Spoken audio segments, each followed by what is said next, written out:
Hello,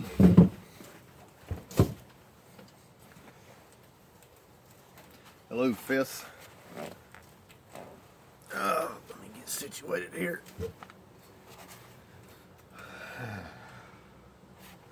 Hello, Fifth. It's Poo Guru again.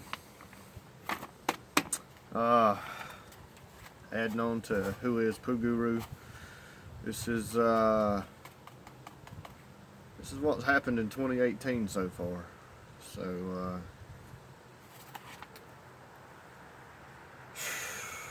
here's 2018, 11 months in, and honestly, I think reality as a whole is changing, but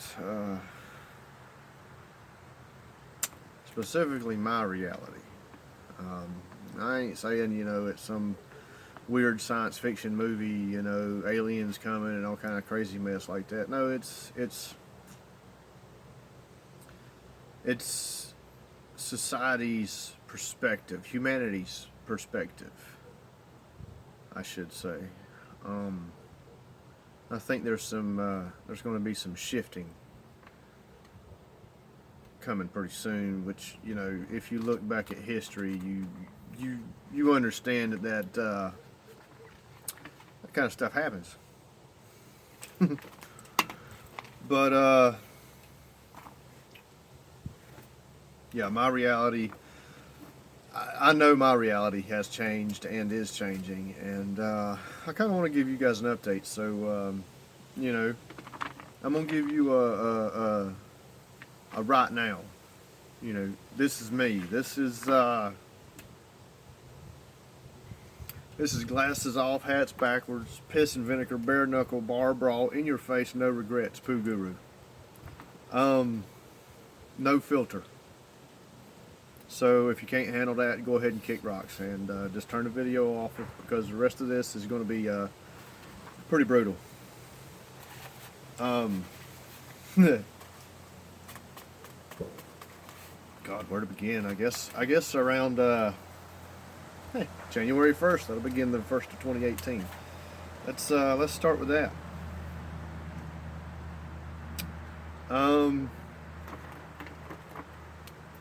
January, February, March, April, all of those months were pretty well quiet. There wasn't a whole lot going on, I mean, the typical holidays, which, what I think about holidays. I think holidays are a fucking scam. I'll preach about that one later. It wasn't a whole lot of nothing going on until this loud noise.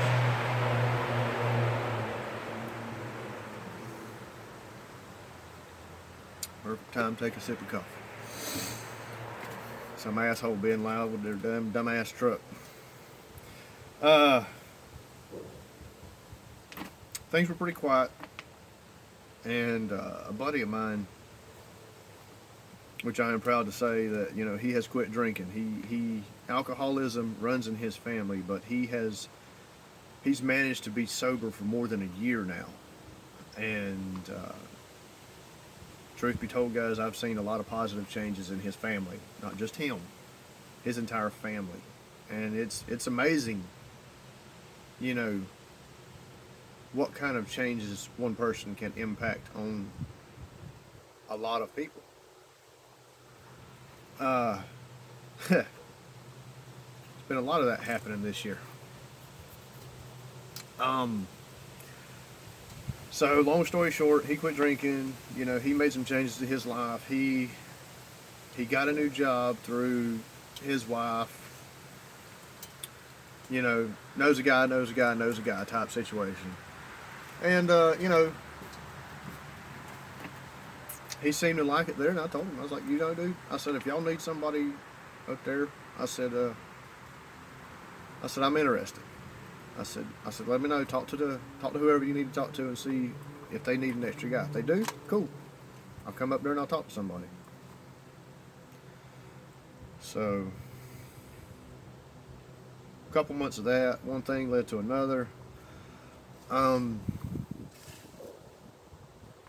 got an interview. And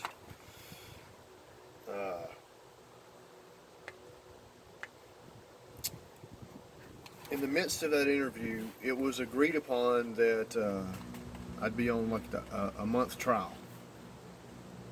And, you know, it was basically, all right, y'all gonna give me a month to show you what I can do.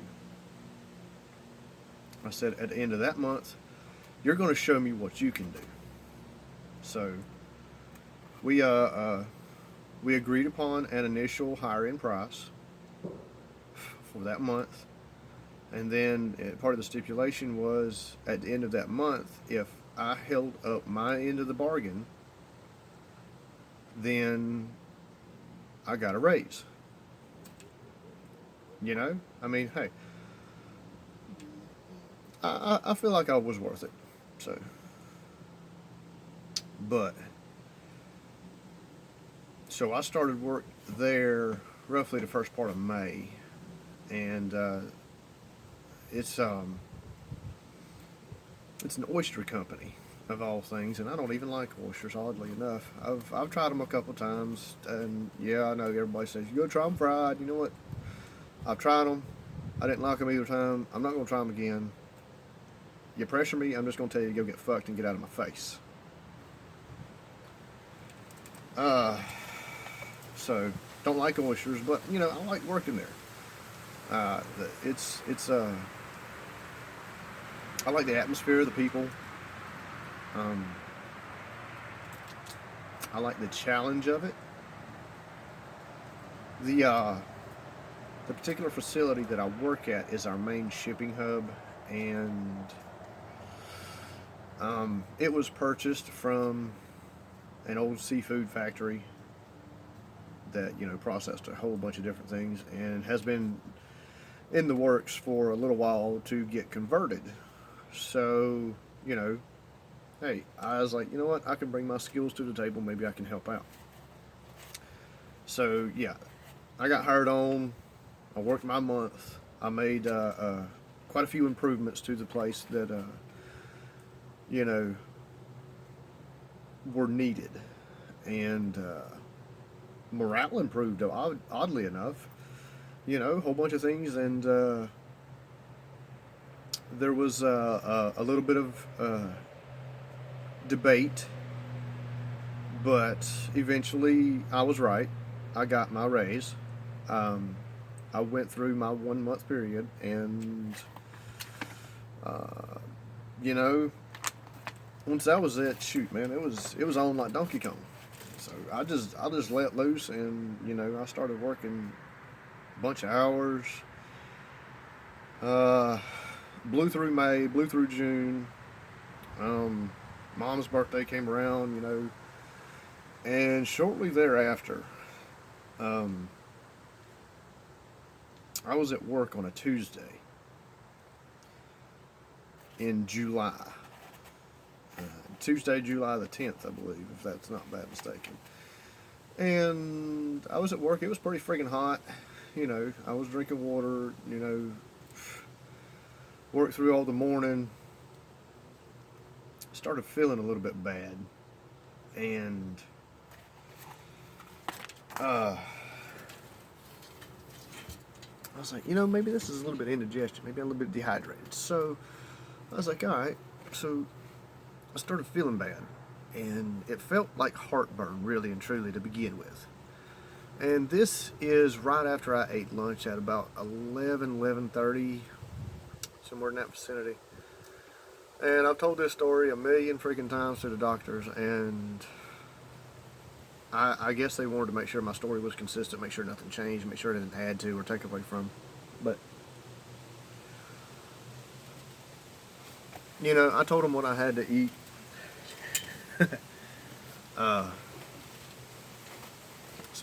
It was basically a snack lunch. It was a pack of little snack pack thing of pickles, some crackers, and I believe it was barbecue Vienna sausages and something else. I don't remember exactly what it was. I mean, the doctors kind of they kind of looked at me funny about the Vienna sausage. I was like, dude, I said, I hardly ever eat the things. I said, it was just a rare occasion. I said, I don't know, man. So I thought it was heartburn going on. And it was right dead center of my chest. And I was like, no, something just don't feel right. So I started drinking a bunch of water thinking I might have been dehydrated. I took some Tums, chewed them up, swallowed them. Gave it about 10 or 15 minutes, you know. I was hot. And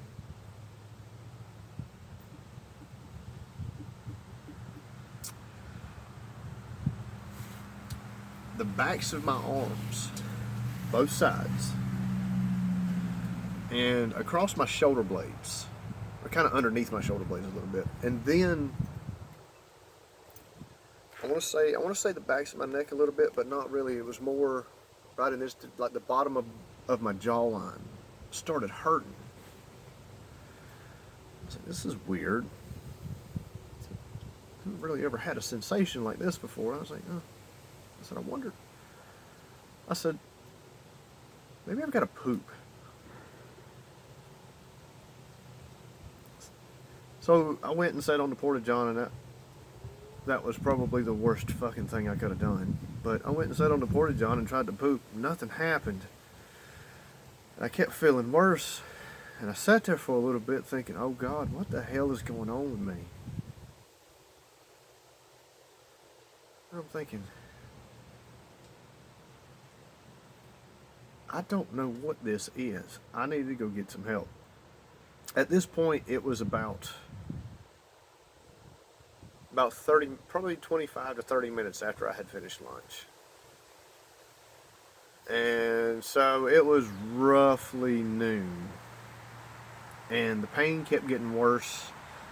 And my arms were weak.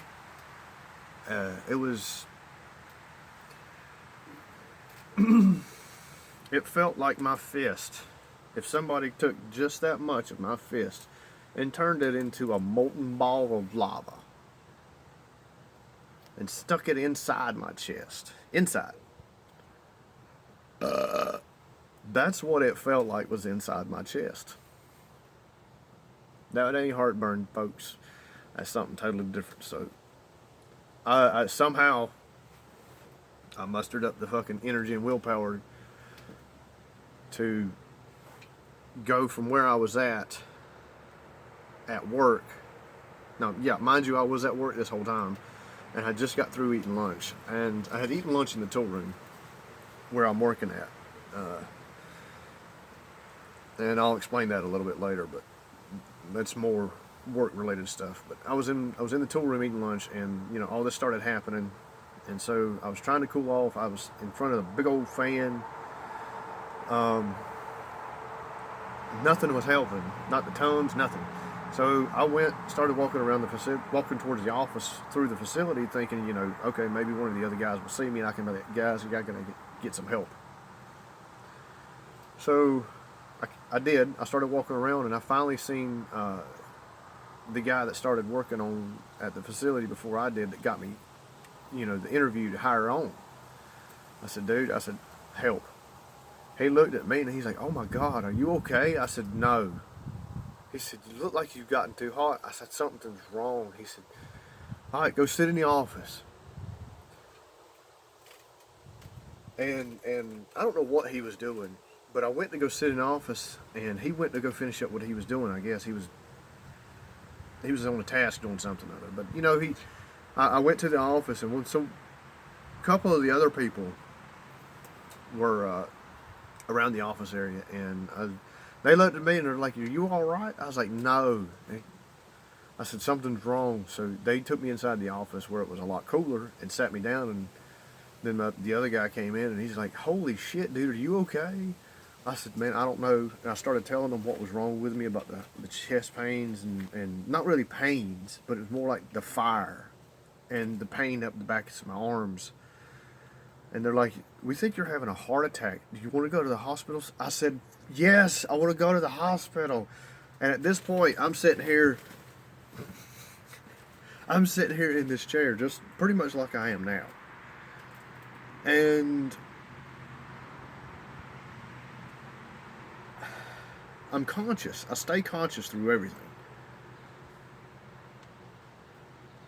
And I'm sitting here and I feel myself just, I feel like I look like this. And it's the weirdest fucking feeling. And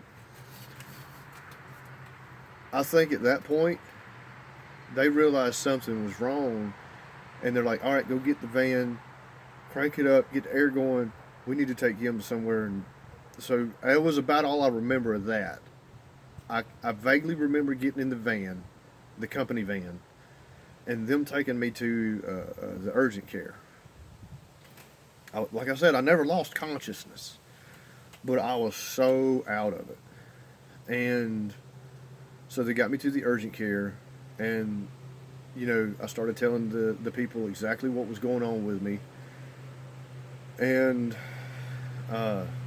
it was my friend that had taken me to the urgent care, and I still owe him a life debt, I feel like. And if anybody wants to disagree with me, come talk to me about it. But I believe if he hadn't made a decision to get me to the emergency care place, not an emergency room hospital, but one of those urgent care places, I probably wouldn't be here right now. But anyway, we got me there, telling the people, what's going on, and they're thinking maybe it is indigestion because, of what I ate, and, I take, I had been taking omeprazole because I have a gallbladder gone and, stomach issues and over acidic stomach or something other like that. Guts all fucked up. There you go. So they're thinking maybe it was. So, okay.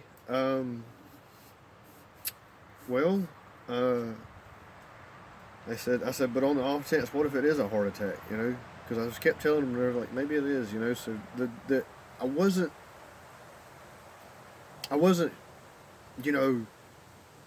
unconscious and like you normally see in like the movies and stuff, people having a heart attack. They're all fucking I wasn't having those normal symptoms. It was weird. It was up both arms, across the bottom of my back, the back of my neck, and underneath my jawline was where I was having the pain at and the weakness and everything. But I guess it's because of what arteries were being affected. I guess that's the right term for that. Whatever, those big ass fucking blood vessels. I'll get into that once there's a lot to the story, so just keep listening. Check, make sure it's working still. Oh yeah, we still rolling.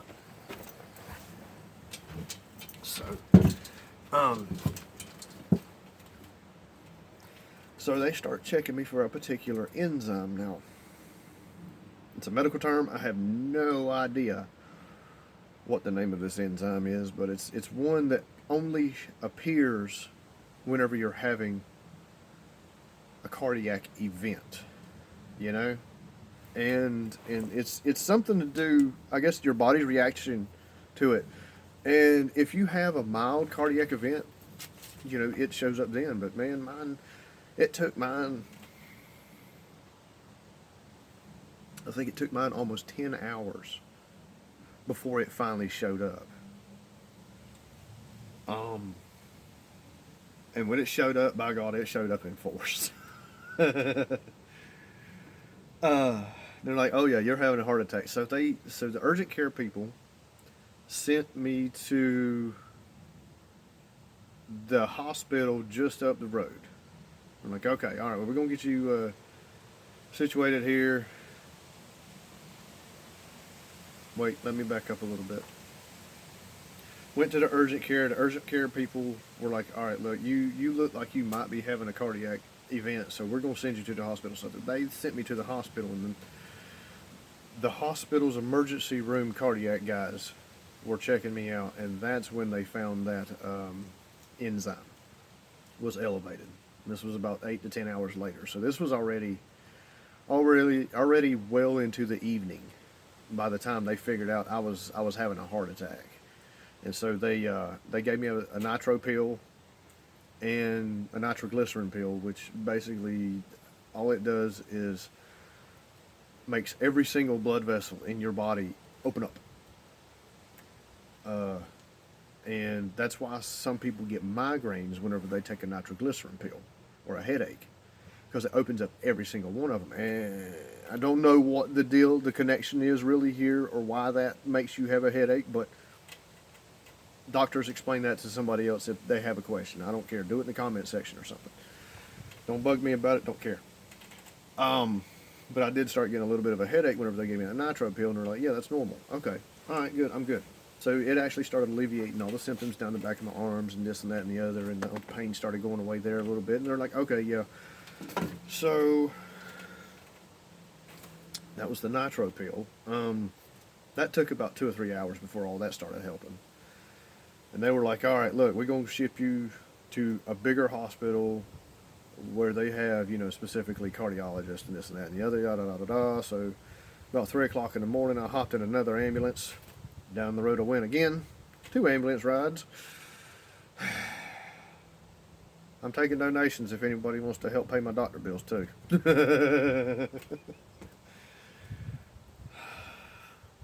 Whatever. Anyway. So get to the 3rd fucking hospital. They admit me. They're checking me out. They do this, I think it's called an echocardiogram. I think it's basically a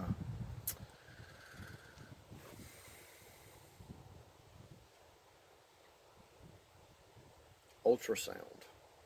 I want to say it's an ultrasound of like your heart, kind of like they do on the pregnant women.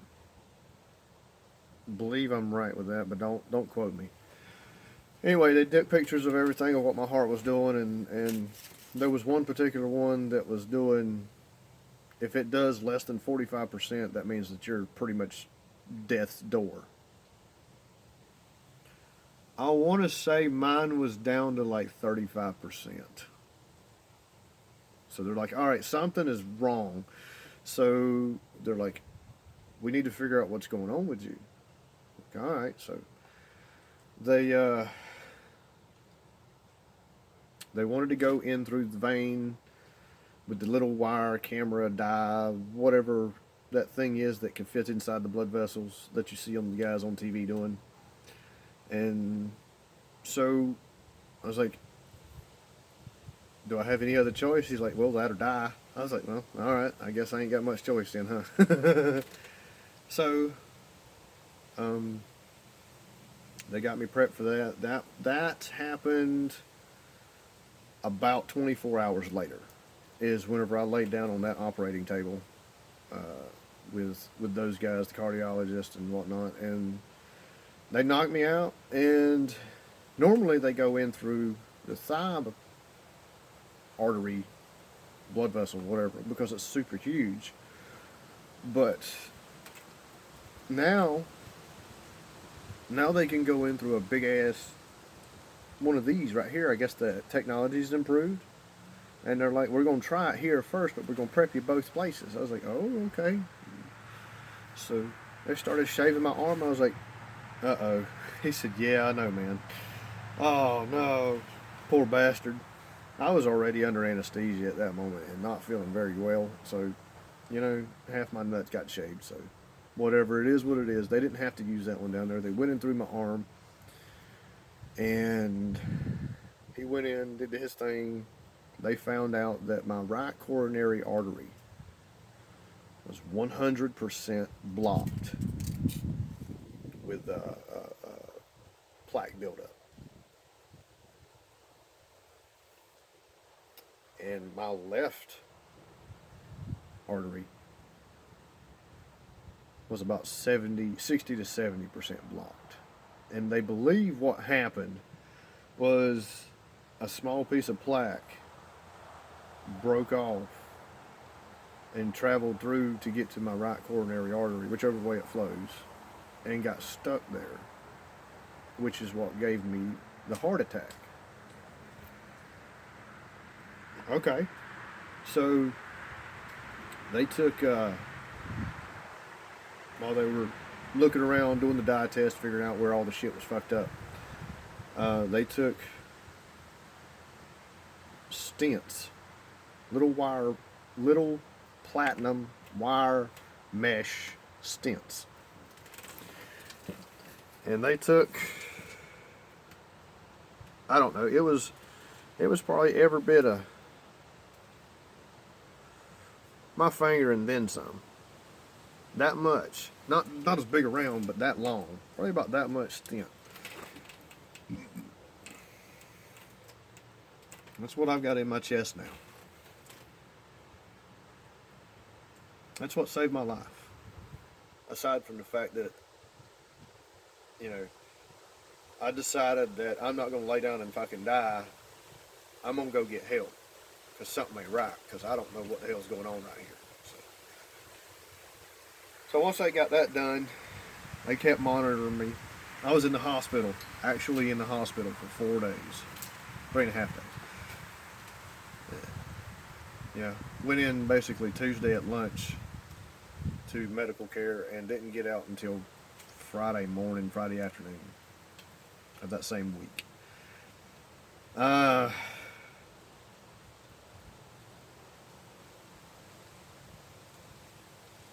Ladies and gentlemen, that is the scariest thing I've ever seen in my entire life.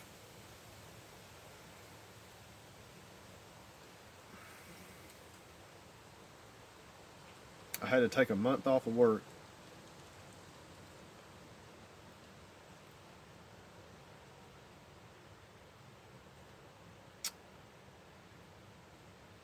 And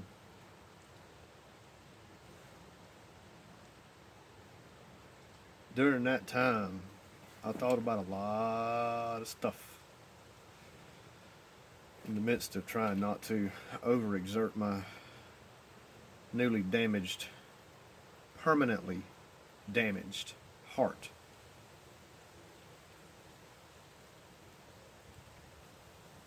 I'm never, ever, ever going to be the same. I am forever broken now. And truth be told, I'm at risk for another heart attack. I'm at an even greater risk for another heart attack now. It's starting to rain, but that's okay.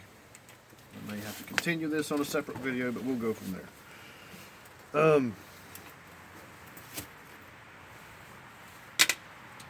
Scariest damn thing I've ever seen, guys. I've seen some pretty gnarly shit, but you know, not much used to scare me.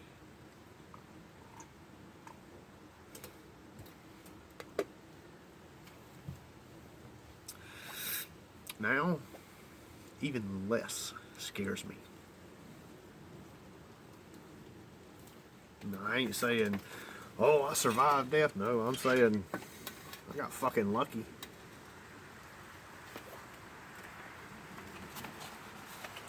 I almost had my ass handed to me, folks. That last fucking clock out.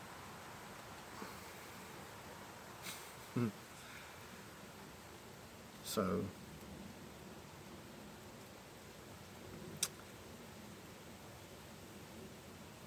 you know, like I've stated in previous videos, I don't have many material possessions anymore. I'm so far in debt that, you know,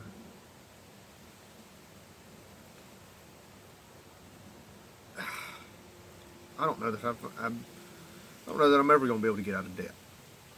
But that's part of my stupidity, so whatever. I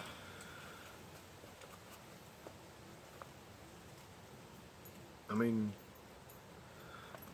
the relationship I'm in, I've got a lot going on. It's awesome. I think that right there is the one thing in my life that is keeping me going right now, is my relationship with my significant other. So,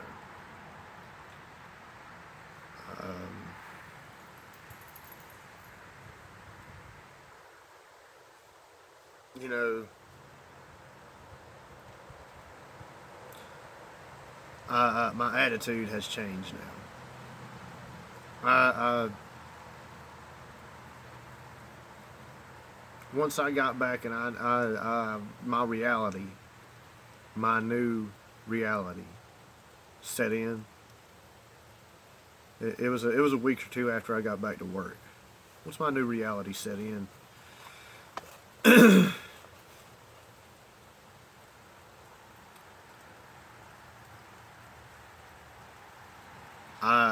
I'm convinced that, you know what, fuck the world and its feelings.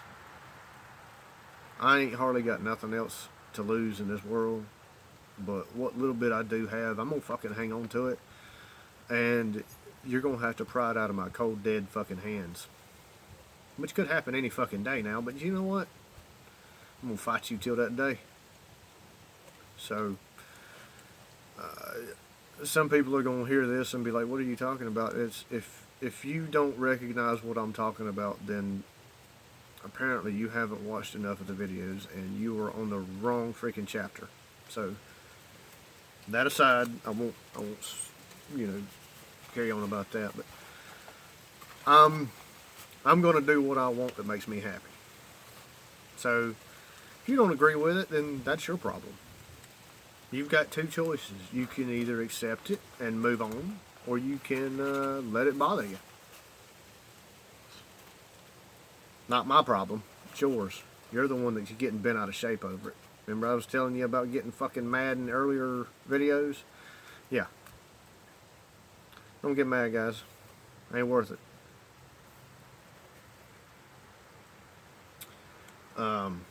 So, yeah. Hat backwards, bare knuckle, piss and vinegar. This is me, guys. I don't. I'm gonna do what I want to do, and that's the end of it. The only thing that is going to curb that is if it makes me happy or not. So, that was July and August. September, back at work, you know, things are going well. I get a big project from my boss. We call it the Megalodon. It's for one of the other facilities. It's basically a